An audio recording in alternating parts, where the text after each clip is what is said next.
নমস্কার বন্ধুরা, আজকে তোমাদের জন্য আমি আরেকটি রেসিপি নিয়ে আসলাম। রেসিপিটি আজকে একটু অন্যভাবে করব। এটা হচ্ছে কাতল মাছ। তো কাতল মাছের টুকরো দিয়ে আজকে আমি পোড়া মাছের ভর্তা করব। মাছটা প্রথমে ভালো করে ধুয়ে হলুদ লবণ একটু মাখিয়ে নিয়েছি। এখন হালকা করে একটু ভেজে নেব।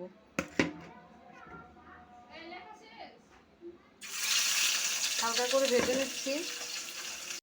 দেখো, হালকা করে আমি একটু ভেজে নিয়েছি।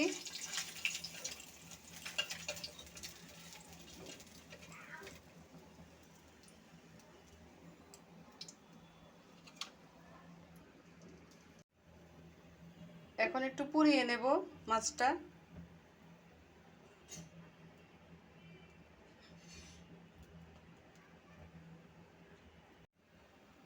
পুড়িয়ে নিচ্ছি।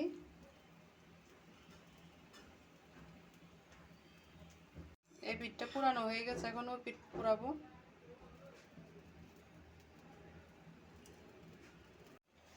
পুরানো হয়ে গেছে, এখন নামিয়ে ফেলেছি। মাছটা ঠান্ডা হলে এটা কাটা বেছে নেব। এখানে এক রোয়া রসুন নিয়েছি আর শুকনো মরিচ। এখন তেল ছাড়া একটু ভেজে নেব।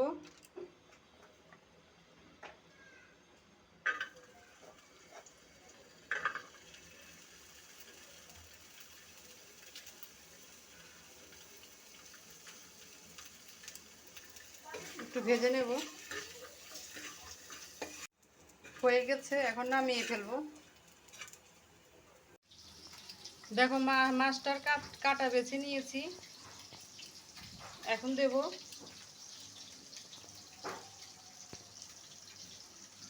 পেঁয়াজ কুচি,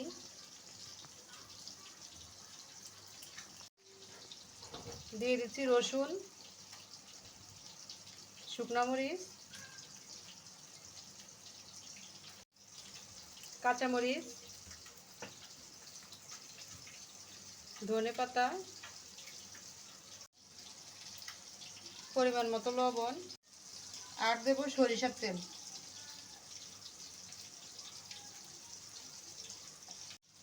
ভালো করে মাখিয়ে নেব।